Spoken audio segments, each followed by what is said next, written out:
Donc, c'est un projet qui comportait 3 grandes parties. On a fait le choix, étant donné les contraintes de temps, de présenter une des 3 parties, vraiment la pièce maîtresse, qui est le guide de gestion de la densité qu'on a développé. Donc,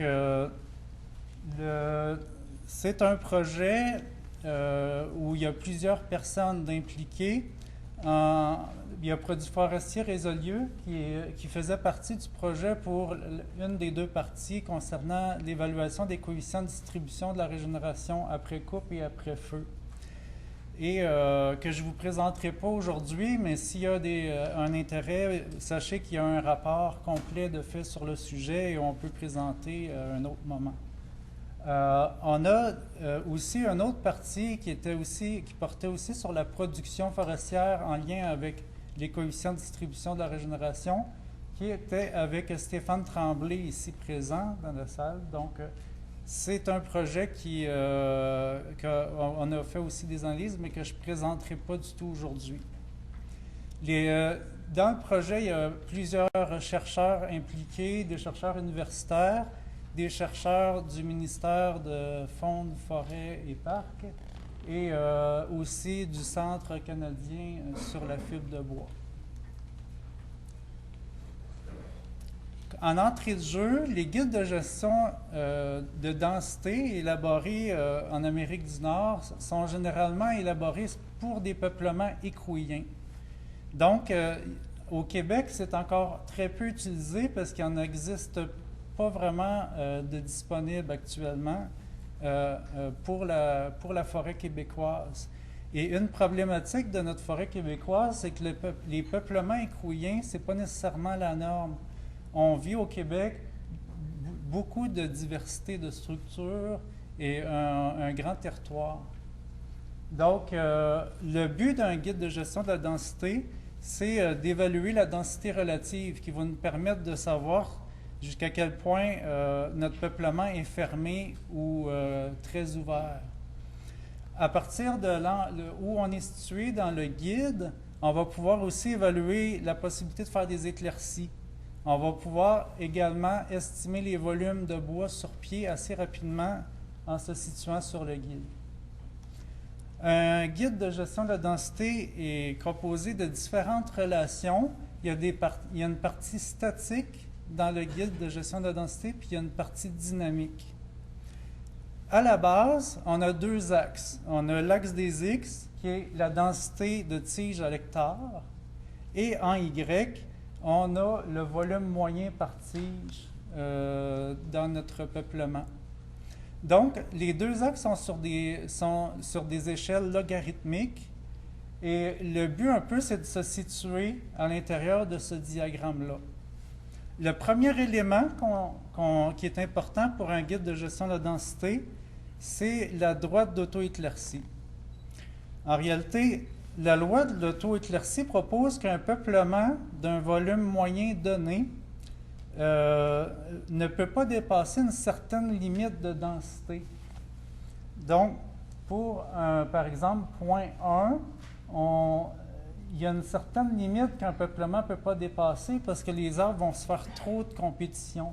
C'est qu'on ne peut pas avoir 5000 arbres à l'hectare qui ont 0,1 mètre cube par tige en moyenne.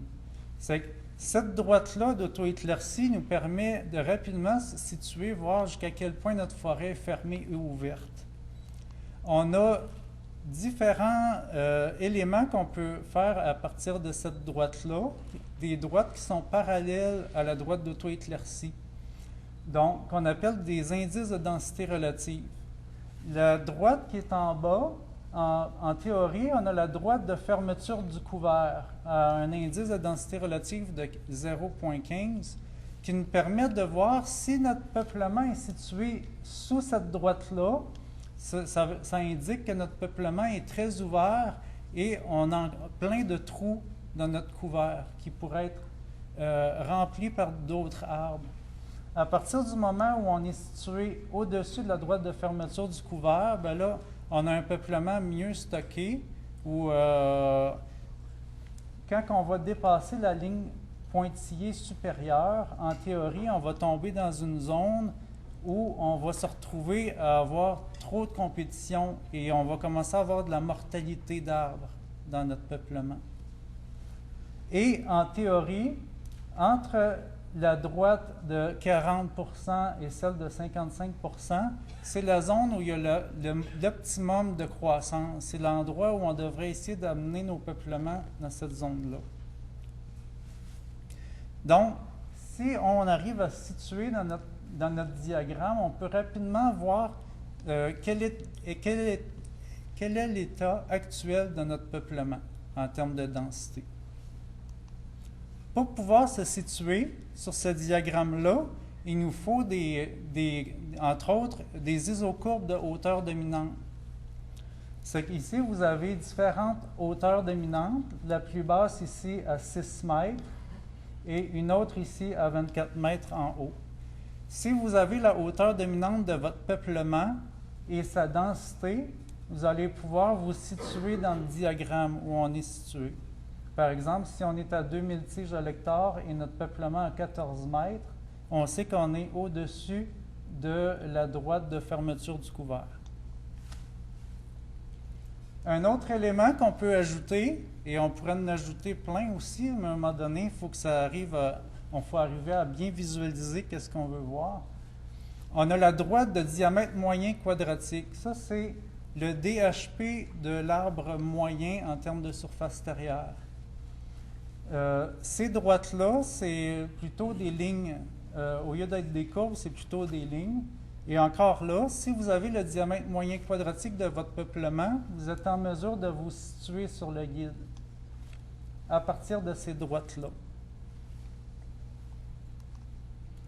Un autre élément qu'on peut ajouter, qui est important pour un sylviculteur, c'est est-ce que j'ai du volume marchand dans mon peuplement?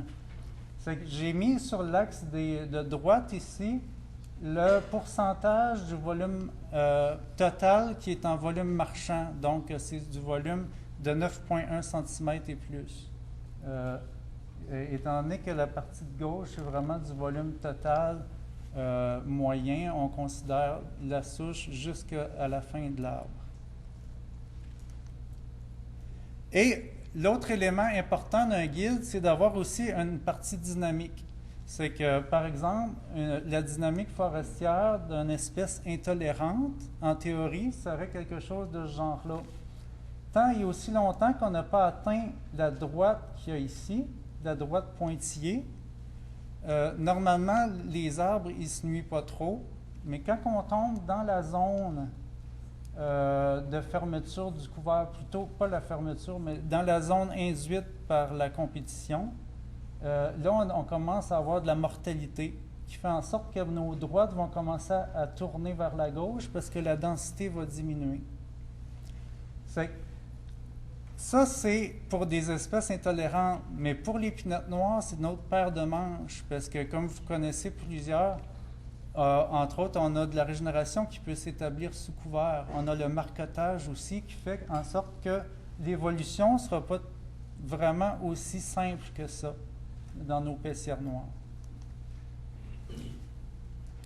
Donc, dans notre contexte, on n'a pas seulement des peuplements écrouilliens, on a des structures variables. Si on veut un guide qui soit vraiment utilisable, il faut essayer de faire en sorte qu'on puisse intégrer tous les types, toutes les gammes de structures diamétrales de notre forêt. Il faut aussi être conscient que l'épinette noire a une amplitude écologique très importante. On peut le retrouver dans plusieurs stations, puis dans toutes les régions du Québec. Donc, il faut idéalement un guide qui puisse s'adapter à tout ça.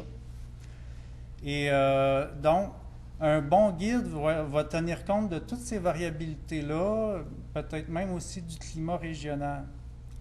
Et il va falloir aussi prévoir la dynamique. C'est ça sur quoi on a travaillé dans le cadre de la rédaction de ce projet. Donc,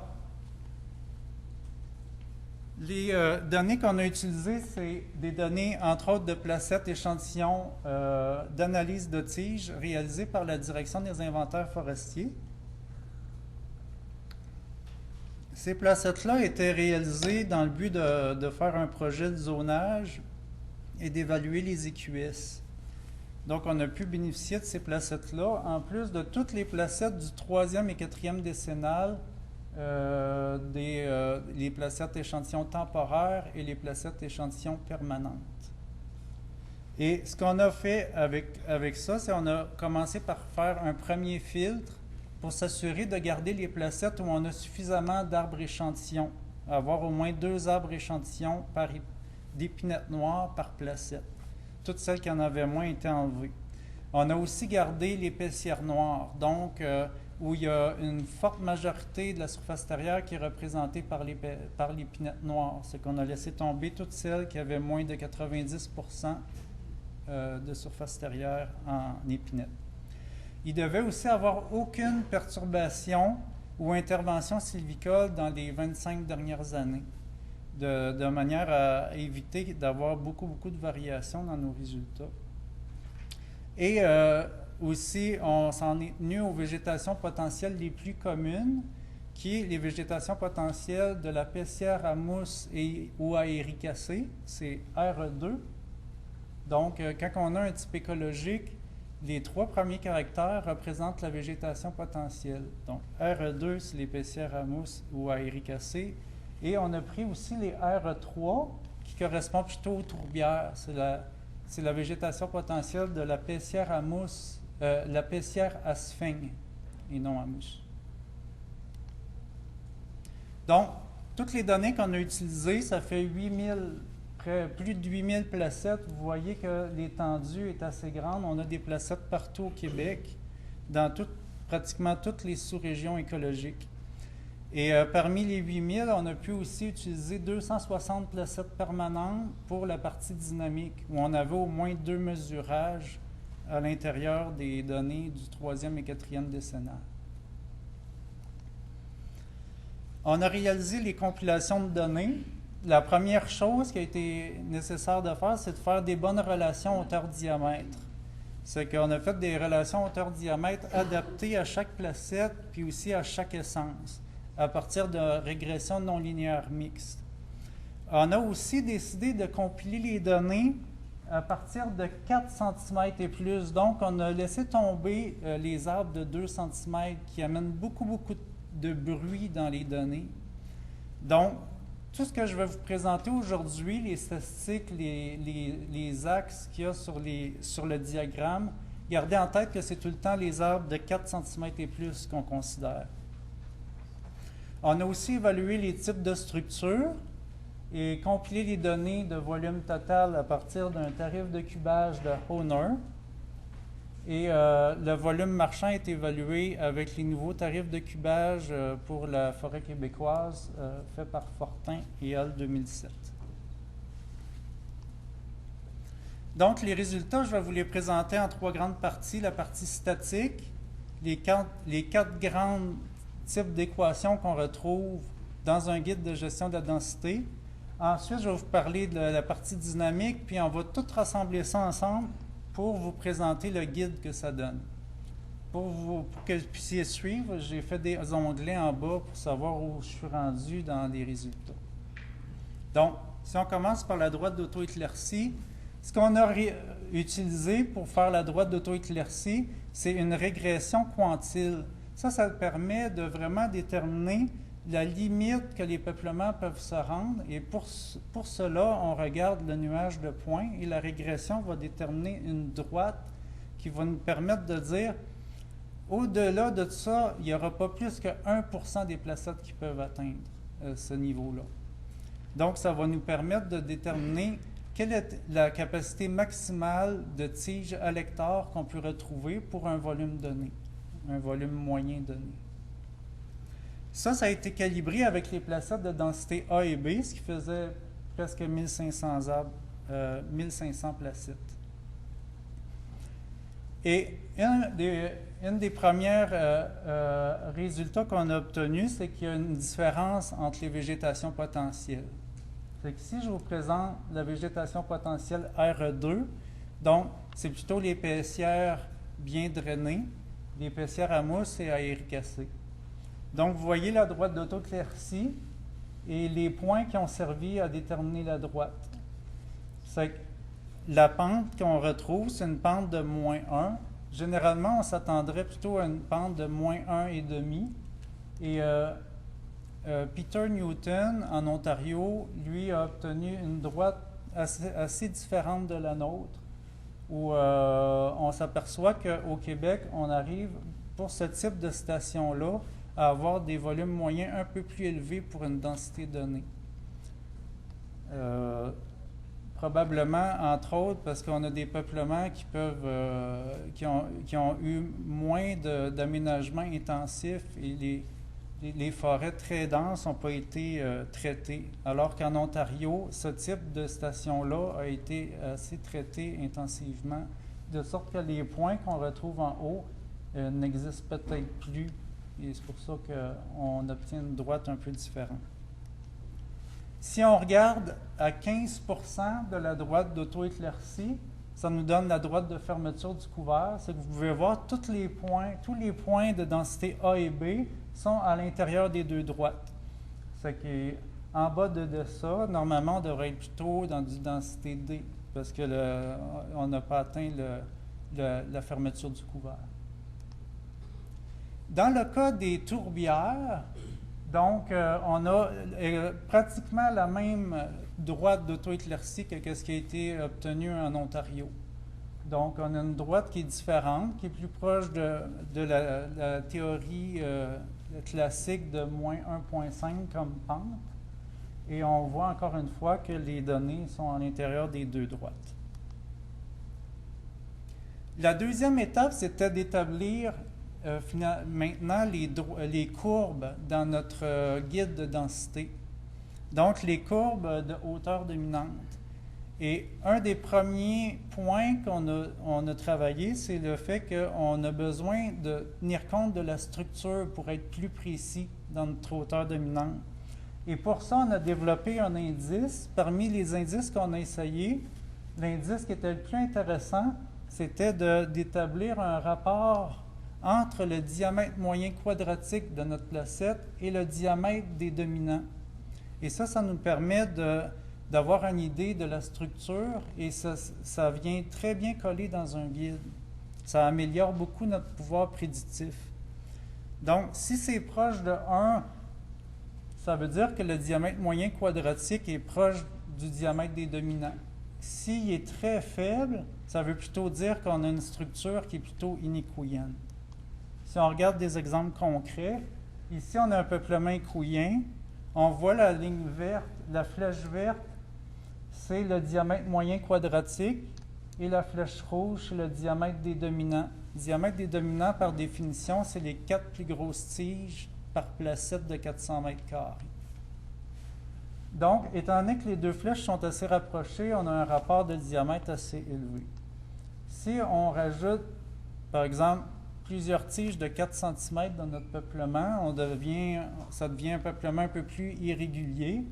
On voit les flèches se distancent, notre rapport de diamètre est plus faible. Si on augmente encore la structure encore plus irrégulière, la distance entre les deux flèches augmente. Et si on a vraiment une structure en J inversée, on va se retrouver avec un très faible rapport de diamètre. Ça c'est une variable qui nous a permis de bien évaluer, bien tenir compte de la structure diamétrale dans nos guides. Il y a eu un projet de maîtrise dans le cadre de ce projet-là où on a Florian Tedman qui a travaillé principalement sur la relation de hauteur dominante pour pouvoir essayer de faire la meilleure relation possible. Normalement, là, avant, ce qu'on avait, c'est par exemple, ici, je vous présente des droites. La partie d'en bas, c'est pour 12 mètres de hauteur dominante et la partie d'en haut, c'est pour 19 mètres. Avant, on avait juste une courbe pour chacune des classes de hauteur. Mais on a beaucoup amélioré notre pouvoir prédictif en intégrant des nouvelles variables dans notre modèle pour pouvoir mieux évaluer où passent les courbes de hauteur dominante.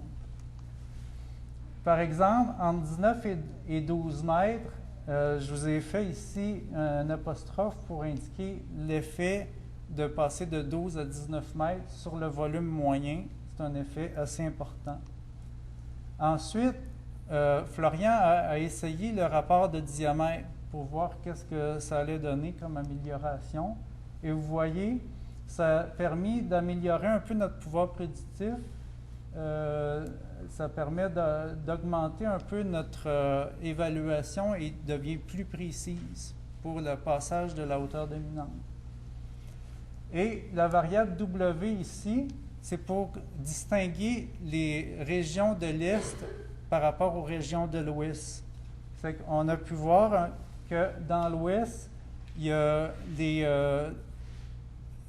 on a des volumes un peu différents de ce qu'on retrouve dans l'Est. Et finalement, de façon moins marquée, il y a aussi un effet de la végétation potentielle qui nous permet d'être plus précis dans nos cours. Moi, ce que j'ai fait, c'est que j'ai repris son travail pour faire un modèle sur la hauteur dominante. Donc, le modèle est cette forme-là. Et qu'est-ce qu'on a ajouté dans le modèle? C'est, au lieu de travailler, on a rajouté le rapport de diamètre, ce que j'appelle RD, dans chacun des paramètres pour être plus précis. Et on a ajouté un effet aléatoire sur la sous-région qui nous permet de vraiment être plus précis de sous-région en sous-région pour avoir des courbes plus proches de la réalité terrain. Et ça, ici, vous avez ici les effets aléatoires, qu'est-ce que ça donne? Et ce qu'on voit clairement, ici à gauche, dans le vert, c'est les défilements faibles et à droite, c'est les défilements forts. On voit bien l'effet de l'ouest versus l'est. Le défilement des arbres est différent, ce qui fait en sorte que si on veut en tenir compte comme il faut faire des ajustements de région en région. Et cet ajustement-là est fait avec un estimé associé à chacune des régions. Pour les modèles de diamètre moyen quadratique, on a utilisé des modèles similaires à ce que les gens faisaient, mais encore une fois, on a ajouté quelque chose, c'est le rapport de diamètre. Et en plus, on a toujours ajouté cet effet aléatoire de région pour faire un ajustement sur les droites. Et c'est ce qui nous permet d'avoir ces fameuses droites-là qui vont être adaptées aux structures et aux régions écologiques. Et encore une fois, on voit qu'il y a encore un gradient ouest-est sur cette relation-là qui a un impact majeur sur le diamètre moyen quadratique, sur le volume moyen par tige. Et finalement, pour terminer la portion statique du modèle, il y a un modèle pour la proportion de volume marchand. Donc, c'est un modèle qui est adapté du modèle de Newton et Whitman. Et ce qu'on a fait comme ajout, c'est qu'on a ajouté encore une fois le rapport de diamètre et on a mis des effets aléatoires sur les sous-régions qui nous a permis d'être plus précis. Et ça donne des courbes de cette façon-là. Donc, plus le volume moyen est élevé, plus la proportion de notre volume total est du volume marchand. Pour ce qui est de la dynamique, on a utilisé les placettes où il y a eu un remesurage des données. Et vous voyez en vert les placettes où il y a eu une hausse de la densité. Et en rouge, c'est les placettes qui ont eu une baisse de la densité. Et on voit leur trajectoire sur le guide de gestion. On a réalisé des modèles à partir de ça pour avoir une idée quelle était la dynamique. Et pour passer vite là-dessus, je vous présente qu'est-ce que ça donne au niveau du modèle. C'est qu'on obtient des flèches. Une flèche représente le changement dans la dynamique sur 12 ans. Comment le peuplement a évolué sur 12 ans. Donc, sur 12 ans, on voit que quand on est proche de la droite d'auto-éclaircie, les trajectoires suivent la ligne parallèle de droite d'auto-éclaircie. Quand on est loin, on voit qu'il y a une hausse de la densité parce que les flèches vont plutôt vers la droite et vont tourner par la suite. C'est que ça nous a permis un peu d'intégrer ça dans un guide de gestion de densité pour avoir une idée en tant que sylviculteur, qu'est-ce qui s'en vient pour l'avenir. Et et finalement, le guide complet que je vous présente pour la région 6ET, par exemple, pour RE2, si on regarde pour un rapport de diamètre moyen, ça va nous donner un guide de ce genre-là. Avec ça, on va pouvoir se situer sur le guide et avoir une idée comment vont évoluer nos peuplements selon où on est situé. Et on a aussi la même chose pour RE3, donc l'épaisseur dans des tourbières, où l'évolution est un petit peu différente, les courbes sont différentes. Donc, je termine rapidement. Les retombées escomptées, c'est que là, ce qu'on s'aperçoit, c'est qu'en ajoutant des indices de structure, on est capable de faire un guide plus adapté à nos forêts québécoises, vraiment adapté aux structures et adapté aux régions. Et c'est en utilisant cette méthode-là pour d'autres essences, on pourrait vraiment développer des guides qui soient vraiment bien adaptés pour pouvoir l'utiliser à grande échelle dans toutes les régions du Québec. On s'aperçoit aussi qu'on peut rapidement évaluer le volume sur pied. S'il y en a qui sont intéressés, je vous présenterai un peu comment on utilise le guide pour calculer le volume sur pied. Et bien, c'est ça, c'est une belle opportunité pour évaluer l'indice de densité relative, voir où on est situé par rapport à la zone de croissance optimale. Et les travaux à venir, c'est là, la partie faible un peu du projet, c'est qu'on n'avait pas beaucoup de placettes permanentes pour faire la dynamique. Et étant donné que le 4e décennal n'est pas complété, il nous manquait des données plus dans la partie est du Québec. C'est qu'avec ce qui s'en vient, avec les prochaines données, on sera en mesure de peaufiner un modèle plus précis de la dynamique, mieux distinguer les stations. Et ça nous permettrait aussi de réaliser une validation du modèle. À terme, s'il y a vraiment un intérêt pour ce genre de guide-là, il pourrait avoir une application logicielle de développer.